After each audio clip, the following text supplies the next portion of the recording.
Fox 5 and Hot 97 present Street Soldiers with Lisa Evers. I'm so glad you're joining us for this episode of Street Soldiers on mental health.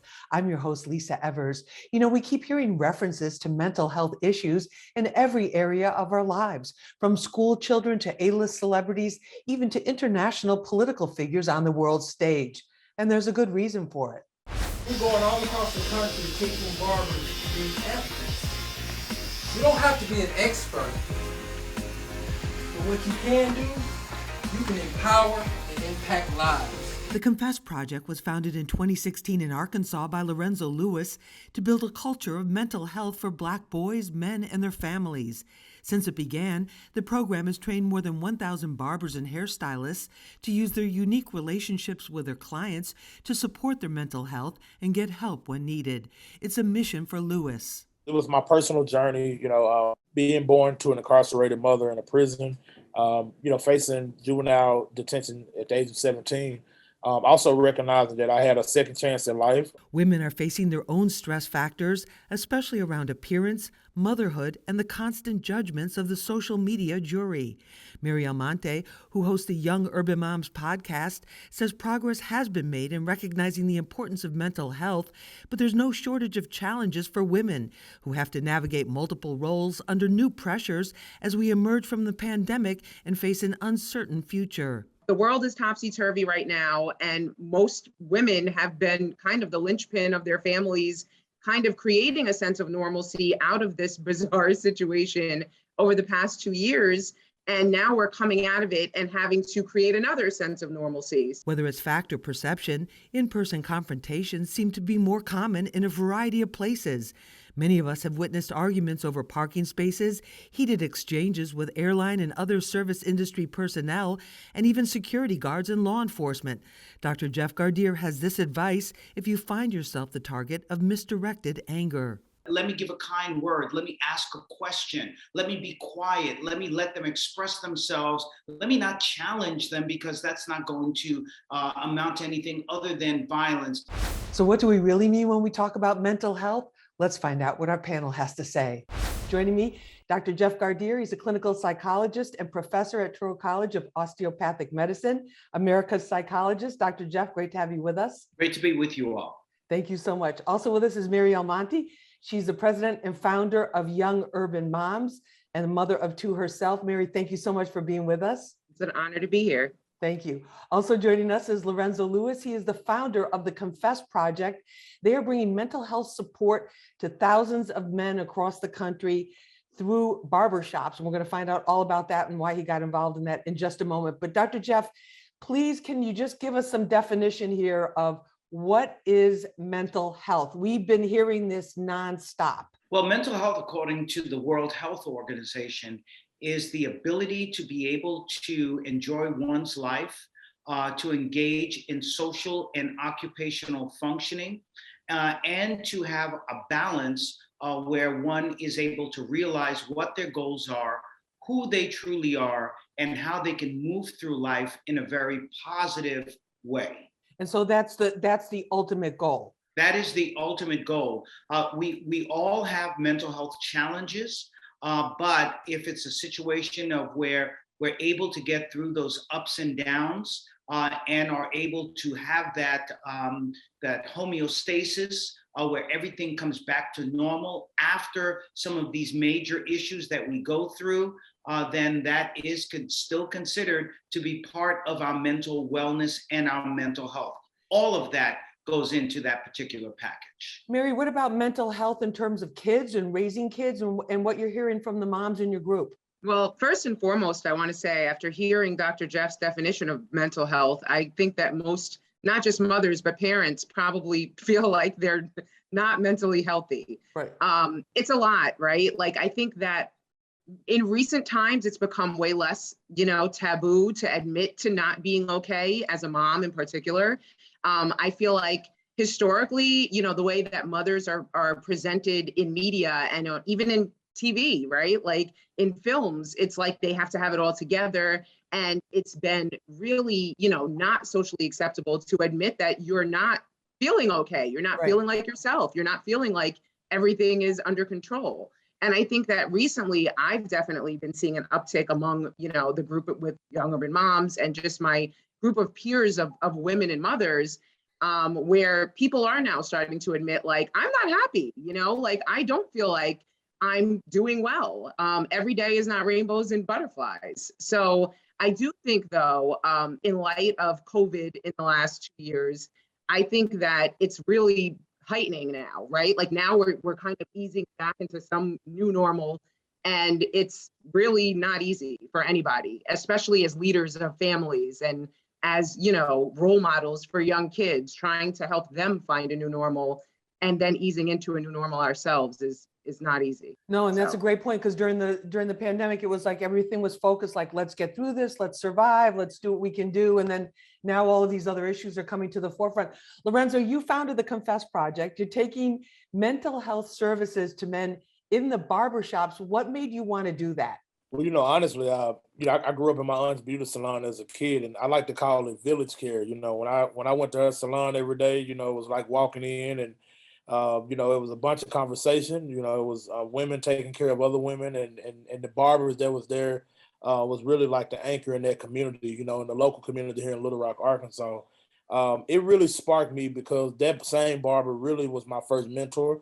I looked at him like a father figure. My aunt and them there, like I said, they fed folks who didn't have food. They let people use the phone that didn't have a telephone, and they even did people's hair for a little or nothing if they didn't have the money sometimes. To me, that's what it looks like for taking care of our village and our community. Saying that to say, we also can do the same thing about supporting people that's maybe going through challenges in their emotional well-being. And so we know day in and day out, our barbers are seeing hundreds of people by the month. And so we know that, in fact, they can be that same village and support their clients and their well-being to be in the best version of themselves. And in a very personal and comfortable way, letting them know we're here for you and there's help for you. Absolutely, yes. All right. When we come back, how do you know if you're having a mental health crisis? What is a mental health crisis? We'll find out what our panel has to say when we come back. There's more to come. Stay with us. Mary, what about in terms of mental health in women? Because we see, you talk about moms, but let's just look at women in general. There's so many pressures. There's everything from, body shaming and body image to, and then if you're a mom, it's like, are you raising your kids the right way? Or why are you doing this with your kids or not doing that with your kids? Tell us about those kind of stresses and pressures and what you're hearing. so where do I begin with that, right? Right. I think that, throughout a female's life, right? Like even from, the minute we hit adolescence, I think everyone can agree, are the recipients of unsolicited opinions and advice, right? Whether it's about our body, whether it's about our looks, whether it's about how we're carrying ourselves as young women. Then when you become a mother, that is, exacerbated times a trillion, right? Like there's tons of opinions. Everyone has them in your family, then in your, kids' schools. But what really has entered the equation recently that I think has made it just unbearable, honestly, is social media. First of all, we're all feeling very pressured to look a certain way because of social media, right? Like most moms, and there's an episode of Young Urban Moms called The Snapback that talks specifically about this, where there are just such unrealistic images and depictions out there of women's snapback game, right? Like how you recover and recuperate after giving birth. And let's be real, most people don't, walk out of the hospital looking like they did before. And it's a long journey.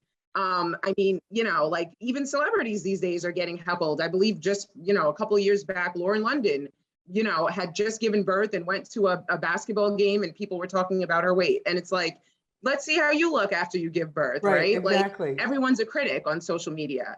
Then, of course, yes, there's, how you parent. I, for one, definitely got a lot of flack about when my daughter hit, adolescence herself. She got a piercing. Everyone had something to say. Oh, she's wearing makeup. Even just like songs that she would like TikTok to, it would be like, oh, you're letting her do that. So yeah, every social media has made everything front and center and a stage, right? But then there's also the, comparison or keeping up with the Joneses elements of things, right? Like, this family is posting on vacation. So then you feel Right, like, okay, with all those pictures. Lorenzo, what about Yep. what about what you're finding with the men? First of all, tell us how it works with the barbers and how you created this network. Give us an idea of how that works. Yeah, it's it really started from trust and relationships. We started off going into barbershops in our local areas here in Arkansas, and that led us to taking a risk and going on the road and traveling to states like Kentucky and Mississippi and South Carolina. And we just noticed that there was a huge response of a lot of men hurting. We heard the same stories of men going through similar challenges in their cities, and we knew that at that point, and I was able to see what we're now seeing in our crisis years before now because of just listening to people on the ground in states. And so what we've been able to do is really say now, well, hey, how do we give these barbers tools? How do we give them access to resources, to therapists? And that's what we're doing. We're training them on ways of how to listen, how to understand mental health stigma, how to reduce the stigma, and how to get folks to professional services and resources. I think that in itself has been a catapulting experience. And I think we're just grateful to continue to do the work. And just starting that conversation, Dr. Jeff, what do you think about that?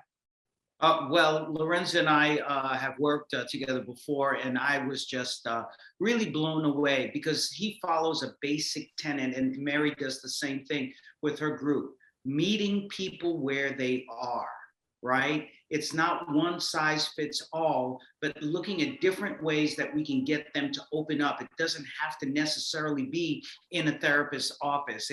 It doesn't have to get to the point of where there's a psychiatric admission. It really is listening to people as to what their challenges are, not necessarily, and it doesn't have to be about a mental illness. It could be about the mental health challenges that we all go through day to day that keeps it from getting to a mental illness. And if you get there, that yes, that there are resources, we can train everyone around us, not counting on just counselors and therapists, but everyone who's in a position to be able to listen, to learn, to refer, to give information. And I just think it's absolutely awesome. By the way, I use the word awesome, Lisa, because I'm trying to reduce the fact that I'm a senior citizen and trying to sound. Stop. Will you stop?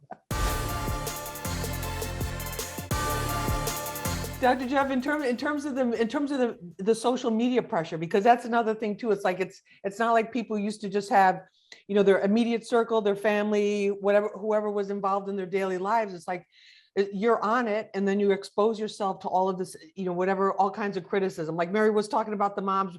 Remember the mom that had the 6-pack and the 2-piece, and she was all over like, if you don't look like this after giving your birth to your baby, after 2 weeks, you're lazy, and all the shaming and all that kind of stuff that went on. What about social media with the men? Well, I think we see the same thing with the men, shaming of men, what men are supposed to look like. They're supposed to have their 6-packs too. They're supposed to be, a certain size and have all these muscles and so on. That's a real man, a man's man. And so I think we have to be really careful with our children, male and female, being or in between. Certainly, with the spectrum of sexuality, especially with our LGBTQ plus children, we don't need for them to be shamed. We need to support them as much as possible. So it's really important that when they go on social media, that we listen to what it is that they're watching. I have to share with you my she's now 7 years old. She watches all of this very mature stuff that are teaching supposedly life lessons. But there are a couple of things that I heard where I said, okay, you're going to have to turn it off. You're going to have to go someplace else because the lessons, she is not quite ready for that. So right. We really need to be aware that social media may be in some respect, not always, exposing them to things that may warp or exacerbate certain issues or vulnerabilities they may have, especially around body images, especially around sexuality. What about the whole issue, like the bullying issue is it just seems like there's a climate of meanness that is out there, that a level of just being mean, period, that is social, I don't want to say socially acceptable, but that's just common now, that you would have been like, wait a minute, why are they talking to that store clerk like that? The person's just trying to work and handle all these customers. Or why are they being rude to that person or all of that type of thing. Mary, what about the bullying aspect? Because that's something, especially for kids, is like, and women too, like that mental health just really eats away at your self-esteem. For sure. And I think that, like we briefly touched upon before, I feel like these days in particular, everyone's patience is just kind of run out. But I do feel like cyberbullying is definitely a major issue now. I think people are way more brazen when they're not having to face someone in person. So they'll say and do things that they wouldn't do if there was going to be a repercussion. I mean, listen, no condoning physical violence, but I do think when you're behind a computer screen, there's no possibility of that. So you're going to be a little bit more empowered to say, rude things and aggressive things. So yeah, I mean, and then it spills into school with these kids, right? Like it'll start online and then it goes into the school environment. And honestly, I think that we're all, including school administration, learning the rule book, as we're going here. And so I don't think that the administration in many cases are properly equipped to really deal with these situations. Right, and that's become a big issue. In fact, for New York State, they were trying to pass a bill where they're required to have a counselor and somebody that's qualified in some type of therapy on the school premises to deal with these things, because it's not just a thing like go to the principal's office. But let me bring it back to the men. Lorenzo, in terms of the things that you're hearing, because you travel extensively also too around the country, what kinds of issues are you hearing about that the men are having? I think it just totally depends on geographic region, right? We recognize that in the South has deep poverty, right? We also recognize that we all have similar challenges in our communities in regards to policy and how they may affect people economically and housing, and the list kind of goes on and on. What I recognize that's really at the core of this is that there's a brokenness connected to community, and what I mean by that is that people are not sharing the same amount of love and unity. And a part of this is just being very much disconnected. And I think, again, COVID-19 has really, made us a little bit more further apart than what we were before. And so I definitely see a lot of aggression. We're also just seeing a lot of, I think, people being able to just being misunderstanding each other, which in accounts sometimes turn into violence and community violence, and can become a public safety issue. And so we recognize that, but we have to get down deeper into the core that a lot of this is trust and bonding, and a lot of it obviously is a long-term generational effect of just misunderstandings in general. Mary, what about the men? What do you see happening with men? Well, I feel like honestly, lately there has been, an uptick in men being more open to expressing themselves and kind of normalizing that.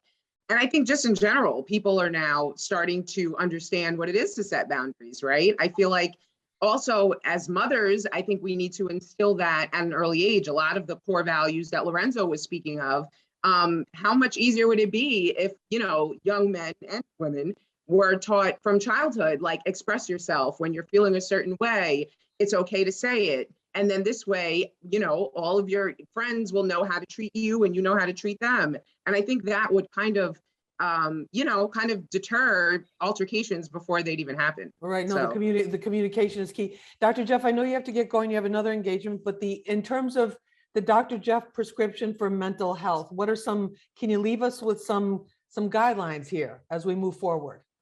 Absolutely. I think it's very important that we be able to understand the things that affect us in a negative way, and to try to avoid those things, stop banging our head against the wall with regard to doing the same things that cause us a lot of emotional distress, but also recognize the things that nourish us emotionally, spiritually, physically, in a way that makes us stronger. And then I'll finally leave you all with this. I think it is so important that we connect with one another now more than anything else, because we are facing a mental health tsunami. We are in a culture shock after this pandemic, after climate, global warming, and all of the things that are happening in the world. The world is upside down. We have a lot of emotional imbalance. And so it is important that we be able to hold on to one another, use each other's anchors to be able to maintain our mental wellness. That's the most important thing that we can possibly do. Thanks for joining us for this episode of Street Soldiers on Mental Health. You can watch it again and share it on our Fox 5 NY YouTube page. Remember, use your mind, it's your best weapon. I'm Lisa Evers. Let's push for peace, love, and justice for all.